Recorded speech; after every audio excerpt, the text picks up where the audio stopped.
Good morning students.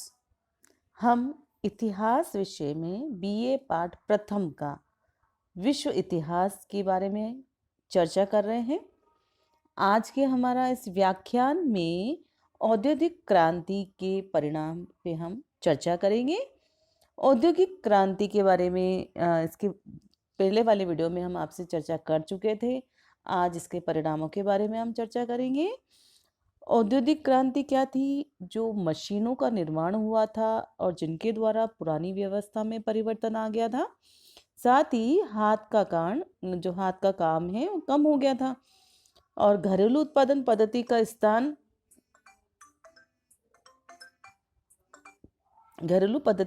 किसने ले लिया था? कारखाना पद्धति ने। तो यहाँ अब बहुत बड़ी मात्रा में उत्पादन होने लगा था। हजारों किसानों ने अपने खेतों को छोड़कर कारखानों में काम करना शुरू कर दिया था। सार्वजनिक जीवन और शासन व्यवस्था में भी परिवर्तन आ गया था। तो इन सभी परिवर्तनों का आधारभूत कारण था औद्योगिक क्रांति। अब औद्योगिक क्रांति सबसे पहले इंग्लैंड में हुई। हमने पढ़ा था कि इंग्लैंड में किस तरह से प्राकृतिक साधन अच्छे थे, उसकी भौगोलिक स्थिति काफ़ी अच्छी थी। इसी तरह से औद्योगिक क्रांति के विकास के लिए जो आर्थिक कारण थे उसकी पृष्ठभूमि का निर्माण वहाँ हो चुका था। लोहा, ऊन या जहाज निर्माण के जो उद्योग थे वे विकसित अवस्था में थे। विदेशी व्यापार में भी उनकी दृष्टि अच्छी थी। साथ ही साथ इंग्लैंड का जो राजनीतिक स्थायित्व था वहाँ शांति और व्यवस्था ने भी औद्योगिक मार्ग का मार्ग प्रशस्त किया। तो ये था औद्योगिक क्रांति इंग्लैंड में प्रारंभ की हुई औद्योगिक क्रांति।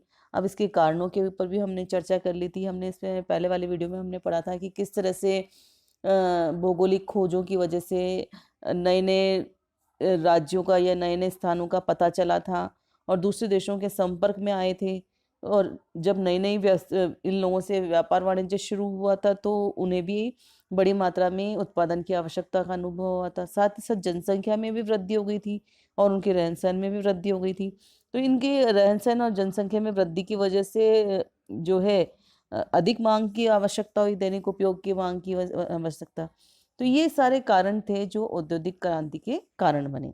अब हम आज का हमारा जो वीडियो है औद्योगिक क्रांति के परिणामों के ऊपर है। इसके बारे में हम चर्चा करेंगे। पहला हमारा पॉइंट है आर्थिक परिणाम। आर्थिक परिणामों में घरेलू उद्योग धंधों का विनाश। घरेलू उद्योग धंधे जो परिवार के सदस्य या कम सीमित पूंजी में या थोड़े औजारों में किया जाता था और जिस वस्तु में उसकी रुचि होती थी वही कार्य करता था। वे लोग लगभग क्या होते थे? स्वतंत्र होते थे और अपने आत्मनिर्भर होते थे। परंतु औद्योगिक क्रांति से क्या हुआ? ये जो घरेलू उद्योग थे वो ठप हो गए। मशीनों से जो उत्पादन होता था वो हाथ के उत्पादन से सुंदर भी होता था और सस्ता भी होता था।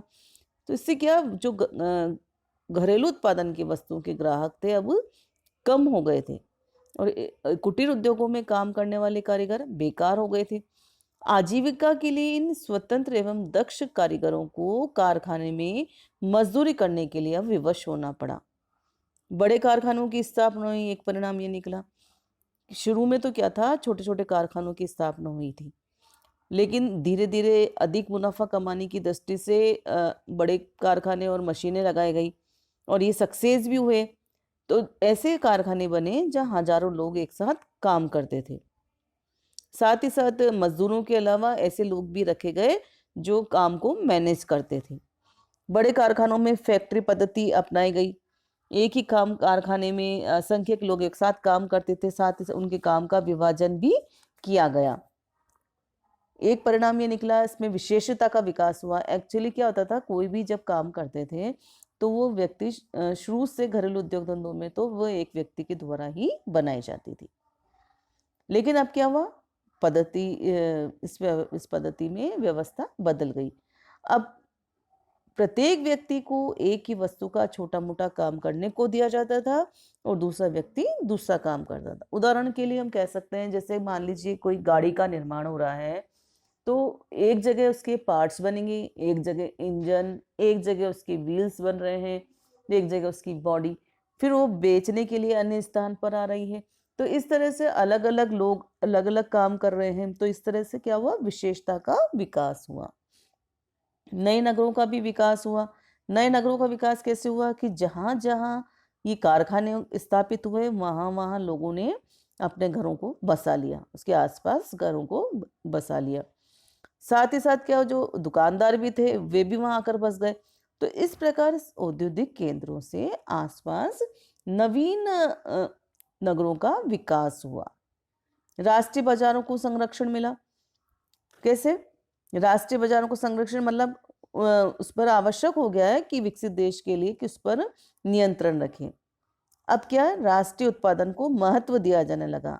अन्य राष्ट्रों की निर्मित वस्तुओं पर भारी चुंगी कर लगाया जाने लगा ताकि स्वदेशी वस्तु से वह प्रतिस्पर्धा नहीं कर सके।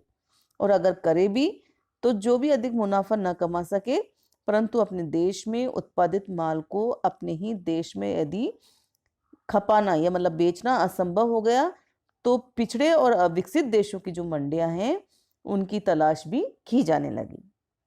परस्पर निर्भरता बढ़ गई। परस्पर निर्भरता कैसे?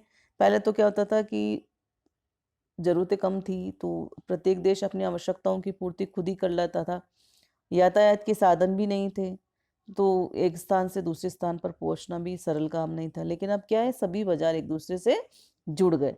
कहीं भी कोई भाव बढ़ता है, तो उसका प्रभाव दूसरे देशों पर भी तत्काल रूप से पड़ता है।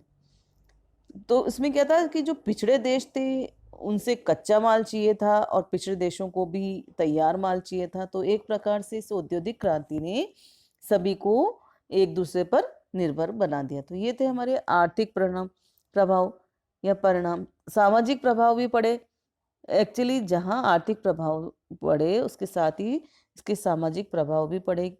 औद्योगिक क्रांति से भौतिक समृद्धि के नए युग को प्रशस्त हुआ, वहीं दूसरी ओर सामाजिक उत्पीड़न, वर्ग संघर्ष और शोषण की भी शुरुआत हुई।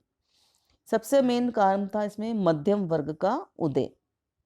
मध्यम वर्ग का आप जानते हैं मध्यम वर्ग, पहले तो दो ही वर्ग होते थे, गरीब और अमीर। अब तीसरा वर्ग था मध्यम वर्ग। ये मध्यम वर्ग क्या था? न तो बहुत अधिक गरीब था, न बहुत अधिक अमीर। औद्योगिक क्रांति के परिणाम स्वरूप इस वर्ग का तेजी से विकास हुआ। देखिए, कारखानों की स्थापना के लिए पूंजी के साथ साथ बुद्धि की भी आवश्यकता थी। अब जो पूंजीपति थे या जो सामंत लोग थे, उनके पास पैसा तो था लेकिन उनके पास बुद्धि नहीं थी। अब मध्यम वर्ग के पास व्यावसायिक बुद्धि भी थी और थोड़ा बहुत पैसा भी था। इन्होंने इसमें रुचि ली और धीरे धीरे इनका औद्योगिक विकास होता गया। अब क्या है, आर्थिक दृष्टि से वे श्रमिक जो आर्थिक दृष्टि से थोड़े बहुत भी स्वतंत्र थे, उन्होंने या संपन्न थे, उन्होंने अपना स्वतंत्र व्यवसाय शुरू कर दिया। अन्य व्यावसायिक कार्य जैसे दलाली, ठेकेदारी, व्यावसायिक संस्थाओं से एक नए वर्ग का उदय हुआ और इन लोगों ने अच्छी दौलत कमाई, खूबसूरत इमारतें बनवाई, समुदाय के राजनीतिक तथा सामाजिक जीवन के ये प्रमुख अंग बन गए। एक महत्वपूर्ण परिणाम ये निकला, सामाजिक श्रमिकों की स्थिति खराब हो गई। इस क्रांति ने क्या करा, उद्योगों के जो मालिक थे उनको तो और अधिक अमीर बना दिया और गरीबों को और गरीब। उन्हें काम तो मिल गया परंतु उनको उनकी श्रम की उचित मजदूरी नहीं मिली। ये कोशिश की जाती थी कि कम से कम मजदूरी दी जाए और उन्हें से ज़्यादा काम लिया जाए। नॉर्मली जो पुरुष थे उनसे 12 से 15 घंटे उनको काम करने के लिए विवश होना पड़ता था। फलतः वो क्या करते थे, अपने बच्चों और पत्नियों को वहाँ भेज देते काम करने। अब यहाँ कारखानों में सफाई का भी ध्यान नहीं रखा जाता था और मशीनों के द्वारा सुरक्षा भी कोई साधन नहीं थी।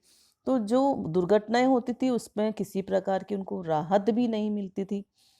और या जब किसी कारखाने बंद हो जाते थे तो उन लोगों को रोजगार से निकाल दिया जाता था और उन्हें बेरोजगार भी होना पड़ता था। सबसे बड़ी समस्या तो उनके निवास स्थान की थी। इन लोगों को क्या है, नगर के गंदे मकानों में जानवरों की भांति जीवन व्यतीत करना पड़ता था। साथ ही साथ इनके पास कोई राजनीतिक अधिकार भी नहीं थी। उनमें आपसी एकता का भी अभाव था क्योंकि अधिकांश जो लोग थे वो किसान थे, भोले वाले, और पहली बार आजीविका के तलाश में शहर में आए थे। तो इस प्रकार मजदूरों को एक लंबा संघर्ष करना पड़ा। संयुक्त प्रथा भी छिन भिन्न हो गई। संयुक्त प्रथा आप जानते हैं, जहाँ सभी लोग, परिवार के लोग एक साथ रहते हैं। पिता परिवार का मुखिया होता है, दादा दादी, चाचा चाची, ये सारे लोग जब मिलते हैं या एक साथ रहते हैं, तो लेकिन इस औद्योगिक क्रांति ने संयुक्त प्रथा को छिन भिन्न कर दिया। क्योंकि जहाँ व्यक्ति काम कर रहा था किसी भी कारखाने में, उसको वहाँ एक समय पीरियड में वहाँ रुकना पड़ता था। तो इसलिए वो गाँव आकर तो रह नहीं सकता था। अब उसको वहीं निवास रहना करना पड़ा। और काम पाने की इच्छा और यातायात के साधनों का विकास हो गया था, तो श्रमिक जो थे वहीं पर रहने लग गए थे। अभी श्रमिक वहाँ रहने से क्या हो गया कि इनके संयुक्त प्रणाली कर पतन आरंभ हो गया। धीरे धीरे संयुक्त प्रणाली प्रथा का पतन आरंभ हो गया और अब उसके स्थान पर छोटे परिवारों का विकास हुआ। इन स्वतंत्र परिवारों में सिर्फ जो ये युगल दंपत्ति तक ही प्रेम सीमित रह गया और पारिवारिक प्रेम अब सूखने लगा था। अ, अब चूंकि नारी भी कमाने लगी थी तो वह भी स्वतंत्र हो गई और पुरुष के अधीन नहीं रही। तो इस तरह से पारिवारिक या संयुक्त परिवार की प्रथा अब विघटन की ओर होने लगी थी। अनैतिकता का विकास हो गया। एक प्रमुख दोष रहा है अनैतिकता, क्योंकि भौतिक समृद्धि से शराब और जुओं का प्रचार इतना बढ़ गया कि समाज पतन की गर्त में जा फंसा। व्याभिचार, अनाचार, स्वार्थपरायणता आदि प्रवृत्तियों के विकास ने इसमें और अधिक सहयोग दिया। जन स्वास्थ्य की समस्या, जैसे हमने आपसे पहले भी चर्चा की थी कि लगातार बिना विश्राम किए लोग काम करते हैं, अस्वस्थ प्रदूषित वातावरण में, गंदी बस्तियों में रहते हैं, शुद्ध पेयजल नहीं मिलने के कारण को अनेकानेक रोगों का सामना करना पड़ रहा था। अच्छा, कारखानों की चिमनियों से जो धुआं निकल रहा था उसने भी नगरों की जो वायुमंडल है उसको दूषित कर दिया था। साथ ही जो पेट्रोल और डीजल से चलने वाली गाड़ियां हैं, उनसे उन्होंने भी क्या करा, वातावरण को दूषित बनाया गया। तो इस सब से क्या हुआ, जन स्वास्थ्य पर बुरा प्रभाव पड़ा। गंदी बस्तियों की समस्या, गंदी बस्तियों ने औद्योगिक क्रांति ने गंदी बस्तियों के विकास में महत्वपूर्ण योगदान दिया। श्रमिक और जो निम्न वर्ग के लोग थे कारखानों के आसपास ही रहने लग गए थे। इससे क्या है, बस्तियां बसने लग गई, छोटी छोटी बस्तियां बस गई और इसने एक रोग की तरह ये फैल गई। और गंदी बस्ती में जो रहने वाले बच्चे थे उन पर वहाँ के वातावरण का बुरा प्रभाव पड़ा और बड़े होने पर ये लोग अपराधी भी बनने लग गए थे। कई बार अच्छा, औद्योगिक क्रांति के बहुत से बुरे प्रभाव पड़े तो अच्छे भी पड़े। जैसे पुराने रीति रिवाज, जो रहन सहन है, उनका तरीका, उनकी वेशभूषा, धार्मिक विश्वास, कला, साहित्य और विज्ञान सब कुछ बदल गए और एक नए समाज का अभ्युदय हुआ। तो ये तो सामाजिक परिणाम था। अब हम पढ़ेंगे इसके राजनीतिक प्रभाव। इसके राजनीतिक प्रभाव क्या थे। सबसे सामाजिक शोषण के विरुद्ध जो अधिनियम, मध्यम वर्ग का राजनीतिक अधिकारों के लिए संघर्ष और संसदीय सुधार, स्वतंत्र व्यापार नीति, उपनिवेशवाद की सफलता और राजनीतिक सुदृढ़ता इत्यादि औद्योगिक क्रांति के परिणाम हैं। इससे एक तो औद्योगिक क्रांति का राजनीतिक प्रभाव क्या पड़ा, राजनीतिक सुदृढ़ता आई। औद्योगिक क्रांति की सबसे महत्वपूर्ण देन थी राजनीतिक सुदृढ़ता, क्योंकि इससे राष्ट्रीय आय और प्रति व्यक्ति आय में वृद्धि हुई, यातायात के साधनों का विकास हुआ, संचार व्यवस्था में उन्नति हुई। व्यापारिक क्रांति से आर्थिक व्यवस्था को स्थायित्व मिला और इन सब ने राजनीतिक सुदृढ़ता को बल प्रदान किया। औपनिवेशिक प्रतिस्पर्धा, उपनिवेशों की स्थापना का कार्य औद्योगिक क्रांति के पहले से ही शुरू हो गया था, परंतु अमेरिका के स्वतंत्रता संघर्ष ने क्या है, जब 13 उपनिवेश हमने पढ़ा था ना अमेरिकी क्रांति में, तो उसके बाद क्या हुआ कि उपनिवेशों को स्थापित करने में थोड़ी शिथिलता आ गई थी। किंतु इस क्रांति ने इस प्रवृत्ति को पुनः सक्रिय बना दिया। कैसे? क्योंकि उत्पादन की मात्रा बढ़ने लगी और यूरोप में अपेक्षित कच्चे माल की कमी थी। अतः कच्चे माल को प्राप्त करने के लिए उपनिवेशों की स्थापना और जो तैयार माल था उसको बेचने के लिए, तो इस प्रकार से एक होड़ सी मच गई और इसी को हम साम्राज्यवाद भी कहते हैं। विदेशी नीतियों में परिवर्तन आ गया। अब तक तो क्या था, जो देश थे धार्मिक युद्धों में या जाति युद्धों में उलझे हुए थे। लेकिन अब क्या हुआ, ये बातें तो हो गई गौण। अब उसका स्थान ले लिया उपनिवेश और अविकसित जो देश थे उन पर नियंत्रण का। और सबसे मेन बात, राष्ट्रीय हित की बात हो गई महत्वपूर्ण। मध्यम वर्ग का भी के परिणाम स्वरूप राजनीतिक उत्कर्ष हुआ, क्योंकि इस क्रांति को सफल बनाना है और उसको अधिकाधिक लाभ उठाने वाला वर्ग ही मध्यम वर्ग था। इस क्रांति के फलस्वरूप शिक्षा और धन दोनों ही क्षेत्रों में जो मध्यम वर्ग था, कुलीनों से काफी आगे निकल गया था। किंतु उसके पास कोई राजनीतिक अधिकार नहीं थे। संसद पे और प्रशासन पे भी उसका प्रतिनिधित्व नहीं था तब। और ये क्या, करों के रूप में काफी आय देता था, ये पैसा देता था। तो इस वर्ग में भी उनकी कुलीनों या सामंतों की जैसे ही समान होने की इच्छा उत्पन्न हुई। औद्योगिक क्रांति सर्वप्रथम इंग्लैंड में तो हुई थी, लेकिन अमेरिका के जो मध्यम वर्ग है उसको सबसे पहले राजनीतिक अधिकार प्राप्त हुए।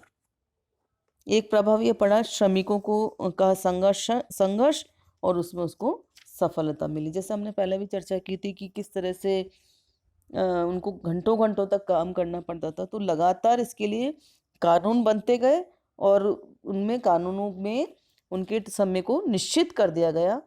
उनके स्वास्थ्य का ध्यान रखा जाने लगा। उनके जो हानि हो रही थी या दुर्घटना हो रही थी उसका उनको हर्जाना दिया जाने लगा। बाल श्रमिकों पर रोक लगा दी।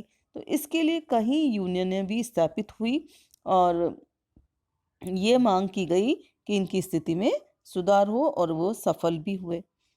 समाजवाद, मजदूरों की स्थिति को सुधारने के लिए जो आंदोलन किया गया वो आगे चलकर समाजवाद के नाम से प्रसिद्ध हुआ।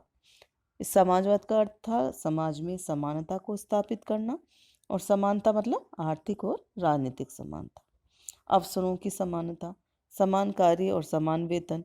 तो इस दिशा में सर्वप्रथम एक अंग्रेज उद्योगपति रॉबर्ट ओवन ने काम किया। उसने गंदी बस्ती को, जो उसका नाम था न्यू लेनार्क, उसको एक आदर्श बस्ती में बदल दिया और अपने उद्योगों में मालिकाना अधिकार और मुनाफा मजदूरों और प्रबंधकों के बीच बांटा। लोगों ने उसे समाजवादी कहकर उसकी योजना को लेकिन अंगीकार नहीं किया। अच्छा, कार्ल मार्क्स का नाम आपने सुना होगा। कार्ल मार्क्स ने 1864 में पूंजीवाद के विरुद्ध सभी देशों के मजदूरों को अंतर्राष्ट्रीय श्रमिक संगठन में बांधने का प्रयास किया। कुछ वर्षों बाद, अच्छा, ये संगठन प्रथम इंटरनेशनल के नाम से प्रसिद्ध हुआ और कुछ वर्षों बाद द्वितीय इंटरनेशनल की स्थापना की गई और पूंजीवादी सरकारों को पलटने का प्रयास भी किया गया। तो इस प्रकार से बराबर प्रयास होते रहे और 1917 में जो रूस में क्रांति हुई थी उसमें साम्यवादी शासन की स्थापना से समाजवाद को बहुत अधिक बल मिला। तो स्पष्ट है कि औद्योगिक क्रांति के परिणाम स्वरूप आर्थिक, सामाजिक और राजनीतिक क्षेत्रों में बहुत परिवर्तन हुए। आर्थिक दृष्टि से समृद्धि के प्रारंभिक वर्षों में सामाजिक उत्पीड़न की प्रक्रिया प्रबल रही। संक्रमण काल की इन बुराइयों का पाया जाना भी स्वाभाविक ही था, परंतु धीरे धीरे औद्योगिक जो श्रमिक वर्ग थे उनको अपनी स्थिति को सुधारने में सफलता भी मिली। तो ये थी आपकी औद्योगिक क्रांति के राजनीतिक सामाजिक प्रभाव। उम्मीद है आपको ये वीडियो समझ में आया होगा। धन्यवाद।